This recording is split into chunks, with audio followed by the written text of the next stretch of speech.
আসসালামু আলাইকুম। আপনার সবাই কেমন আছেন? আশা করি আপনার সবাই ভালো আছেন। আজকে চলুন আবু তোহা আদনান হুজুরের কাছ থেকে এই দুনিয়া মুমিনদের জন্য কারাগার এই ব্যাপারে কিছু শুনবো। চলুন শোনা যাক। এই দুনিয়া হচ্ছে সিজনুল লিল মুমিন। নবীজি বলছেন আর দুনিয়া সিজনুল লিল মুমিন, দুনিয়া মুমিনদের জন্য কারাগার। কারাগার মানে যেখানে আমি স্বতন্ত্র স্বাধীন নই। এখানে প্রশাসন অনেক ভাই বোন আছেন, তারা জানেন কারাগার কি জিনিস, আর যারা দুই একবার যাওয়া আসা করেছে ওরা জানে কি জিনিস। এখানে আপনার কোনো ব্যক্তি স্বাধীনতা নাই।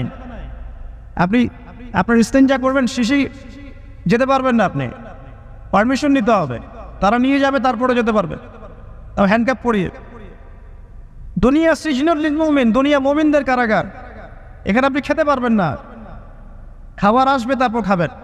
ঘুমাতে পারবেন না, যখন ঘুমানোর আদেশ দিবে তখন ঘুমাতে পারবেন। তাও কতক্ষণ ঘুমাবেন তাও ফিক্স করা। মানে কারাগার মানে কি? যেখানে আপনার ব্যক্তির স্বাধীনতা চলে না, যেখানে আমি চলবো একটা সিস্টেমের আওতায়। এখন নবীজি বলছেন দুনিয়াটাই হচ্ছে কারাগার। আর এই দুনিয়ায় কেমন করে আমি প্রবৃত্তির দাসত্ব করতে পারি, কেমন করে আমি আল্লাহকে বলে নামাজ বাদ দিতে পারি, কেমন করে জাকাত সেই কবে ফরজ হয়েছে, মিল ইন্ডাস্ট্রিজ ফ্যাক্টরিজ করেছি, জাকাত দেই না। রমজান মাস যায় আসে, রোজাও রাখি না, তারাবি পড়তে পারি না। কোরআন আমার সামনে মানুষ তেলাওয়াত করে, কোরআন আমার ঘরে পড়ে আছে, শেলফের উপরে ধুলাও আছে, শেলফের উপরে কোরআন ধুলাওয়ালা, ধুলো মাখা। কোরআন পড়ার তৌফিক হয় না, নবীর হাদিসগুলো চর্চা করার তৌফিক হচ্ছে না, ইসলামিক বইপত্র পড়তে পারি না। এই কারাগারের জীবনে বসেই আমি একটা মেয়ের পিছনে দৌড়াচ্ছি, মাদক খাচ্ছি, জেনা করছি, কোনো সময় ধর্ষণ করছি, কোনো সময় সুদ খাচ্ছি, ঘুষ খাচ্ছি, দুর্নীতি করছি, এই কারাগারের জীবনে বসেই, যেখানে আমার কোনো ব্যক্তি স্বাধীনতা নাই। তাহলে কারাগারের জীবনের মেয়াদ যখন শেষ হবে, যখন তাকে এখান থেকে বের করে নিয়ে আসা হবে, অর্থাৎ মৃত্যু, তখন তার সাথে কিরকম রিমান্ডে আচরণ করা হবে এটা ভালো করে বুঝে না। নবীজি বলছেন আদ-দুনিয়া সিজনুল লিল মুমিন ওয়াল জান্নাতু লিল কাফির। কাফেরদের জন্য, মুশরিকদের জন্য এই দুনিয়াটা হচ্ছে জান্নাত। জান্নাত মানে কি? যা ইচ্ছা তাই করতে পারবে। জান্নাত মানে কি? আপনি চাচ্ছেন আল্লাহ আমি এখন একটা খামর চাই, শরাব আপনার সামনে হাজির, চিন্তা করার সাথে সাথে। জান্নাত মানে কি? আল্লাহ আমি আপনাকে দেখতে চাই, আল্লাহকে আপনি দেখতে পারবেন। জান্নাত মানে কি? আপনি মধুর নহর, দুধের নহর, পানির নহর, শরাবের নহর, হুরে নিন চতুর্দিকে ঘোরাফেরা করছে। একজন নিম্নমানের জান্নাতি, মানে সবচেয়ে শেষের দিকে যারা জান্নাতে যাবে, তাদের সাথেই দুজন করে হুরে নিন। আহান পরিবার তো আছেই, রিলমান পানপাত্র নিয়ে চারপাশে ঘোরাফেরা করবে। জান্নাত মানে কি? যেখানে যা ইচ্ছা তাই করা যাবে, বলার কেউ নাই, বাধা দেওয়ার কেউ নাই, সেখানে কোনো মৃত্যু নাই, সেখানে কোনো অহেতুক কথাবার্তাও নাই, কোনো গান গল্প নাই, কোনো মিথ্যা নাই, কষ্টের ক্লেশ মাত্র নাই, থুতু ফেলতে হবে না। জান্নাত মানে থুতু ফেলতে হবে না। জান্নাত মানে হাঁচি হবে না, নাক ঝাড়তে হবে না। জান্নাত মানে ইস্তেঞ্জা, পেশাব পায়খানা করার টেনশন নাই। মানুষ খাবার খাবে, একটা ঢেকুর তুলবে, ব্যাস খাবার হজমে। আর জান্নাতের সবচেয়ে বড় বিষয়টা কি? আল্লাহ পাককে আমরা এই চোখ দিয়ে দেখতে পারবো ইনশাআল্লাহ। আর তার সমকক্ষ একটা বিষয় হচ্ছে আল্লাহ পাক বলে দিবেন যে আমি তোমাদের সবার উপর সন্তুষ্ট হয়ে গেলাম, যাও কোনোদিন অসন্তুষ্ট হও। ব্যাস। এখন আপনি যত কিছুই করেন এই বস্তুবাদী জীবনে, মনে একটা ভয় থেকে যাবে। আপনি বিশ্ব নেতা হয়েছেন, বড় শিল্পপতি হয়েছেন, পলিটিশিয়ান হয়েছেন, ইকোনমিস্ট হয়েছেন, মনে একটা ভয় থেকে যাবে যে মরতে আমাকে হবে, আল্লাহ আমাকে ধরবেই, হিসেব আমাকে দেওয়া লাগবেই, কবরে আমাকে একাই যাওয়া লাগবেই, আমাকে কিয়ামতের মাঠে দাঁড়াতে হবে আল্লাহর সামনে। মনে একটা ভয় কাজ করে, যদিও বাইরে মানুষ দেখায় যে কোনো ভয় নাই। মানুষ বাইরে অভিনয় করে, মানুষ সমাজের মানুষের সাথে বাইরে একটা অভিনয় করে। কোনো ক্ষেত্রে আমরা নিজেরাই নিজেদের সাথে অভিনয় করি। কথা সাহিত্যিক হুমায়ুন আহমেদের নাম শুনেছেন? ইন্তেকাল করেছেন। একটা সময় ছিল আমরা স্কুলে পড়তাম, কলেজে পড়তাম, মাঝে মাঝে টুকটাক এ ধরনের কিতাব, বইপত্র পড়া হয়েছে। হিমু, মিসির আলী এইসব পড়া হয়েছে। শরৎচন্দ্র, বঙ্কিমচন্দ্র, রবীন্দ্রনাথ, নজরুলের কবিতাগুলো, ইভেন শেক্সপিয়ার, অ্যাডাম স্মিথ সহ, যিনি অর্থনীতির জনক। যাই হোক, তিনি তার বইয়ের মধ্যে লিখেছিলেন যে এই পুরো দুনিয়াটা হচ্ছে অভিনয়ের মঞ্চ।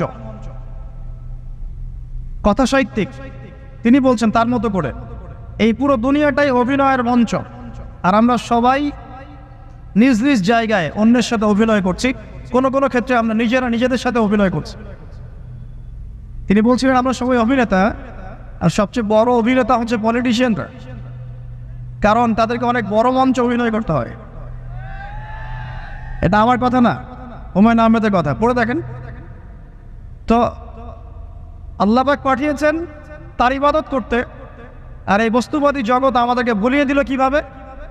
কয়েকটা প্রলোভন দিল। প্রথম প্রলোভন হচ্ছে টাকা, তারপরে জীবনে কি করব প্রতিষ্ঠিত হওয়ার চিন্তা, তারপরে চাই চাই আরও চাই এই একটা আকীদা দর্শন, তারপরে আমার স্ত্রী সন্তান আহান পরিবারের কি হবে, আর আরেকটা দর্শন আছে, এটাকে বলে চারবাক দর্শন।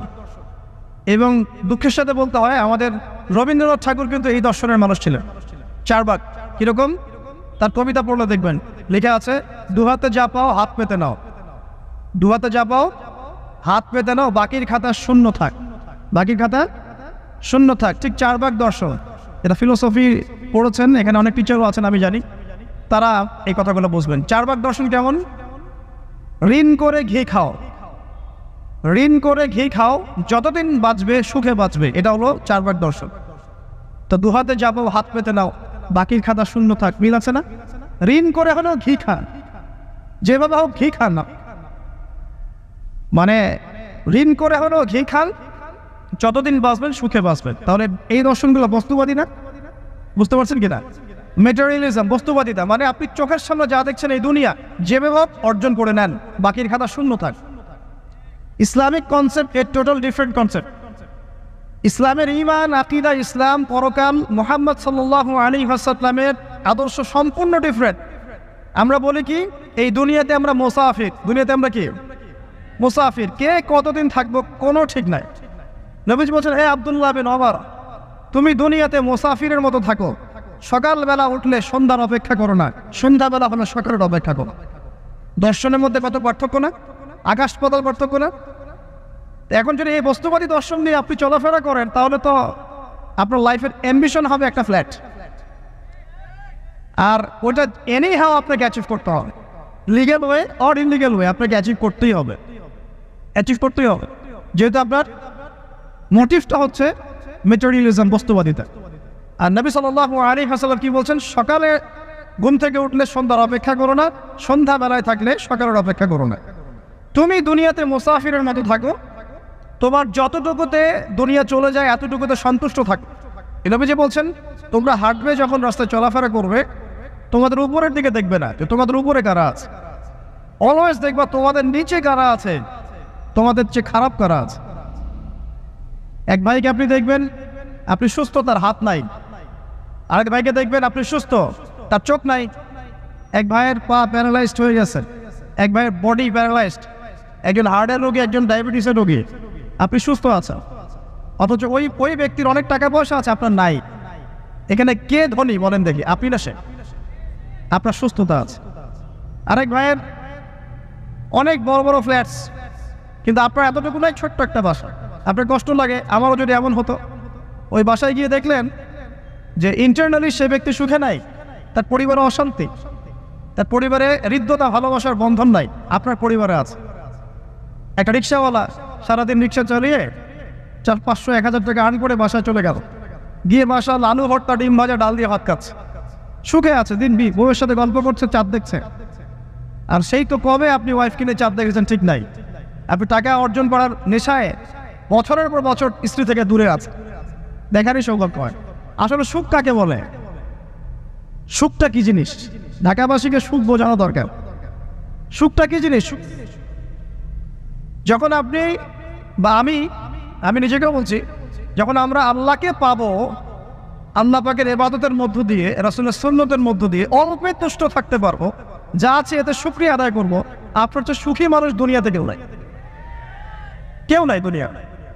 কিন্তু বস্তুবাদিতা আপনাকে এই আকীদা আদর্শ থেকে সম্পূর্ণ ডিমোটিভেট করে দেবে। আপনাকে খালি চাই আরও চাই, ওই যে দু হাতে যাবো হাত পেতে নাও, বাকির খাতা শূন্য থাক। আর আমাদের দর্শন দু হাতে যাবো হাত পেতে নাও না, বরং দুনিয়াতে যতটুকু পাও এতটুকুতে সন্তুষ্ট থাকো, বাকির খাতা শূন্য থাক না, বাকির খাতা পূর্ণ হোক। মানে পরকালটা বাকির খাতা না, তাই পরকালের বাকির খাতাটা পূর্ণ হোক, প্রয়োজনে দুনিয়ার সব চলে যায় যাক, প্রয়োজনে দুনিয়ার সব যদি চলেও যায় যাক, তারপরে বাকির খাতা কি হোক, পূর্ণ হোক। এটাই আল্লাহ রাব্বুল আলামিন সূরা আ'লার মধ্যে বলছেন, বাল তু'থিরুনাল হায়াতাদ দুনিয়া, তোমরা এই দুনিয়ার জীবনটাকেই প্রাধান্য দিয়ে থাকো, ওয়াল আখিরাতু খায়রুন ওয়া আবকা, কিন্তু আখিরাত হচ্ছে সবচেয়ে উত্তম এবং চিরস্থায়ী। তো প্রিয় ভাই এবং বোনেরা যারা আমার জন্য শুনছেন, আজকে আমাদের প্রথম সবক হওয়া উচিত দুনিয়ার নেশায় আমরা না পড়ি। আল্লাহ পাক আমাদেরকে তৌফিক দান। ভিডিও যদি আপনাদের ভালো লাগে তাহলে চ্যানেলটিকে সাবস্ক্রাইব করুন এবং বেল আইকনটি ক্লিক করুন।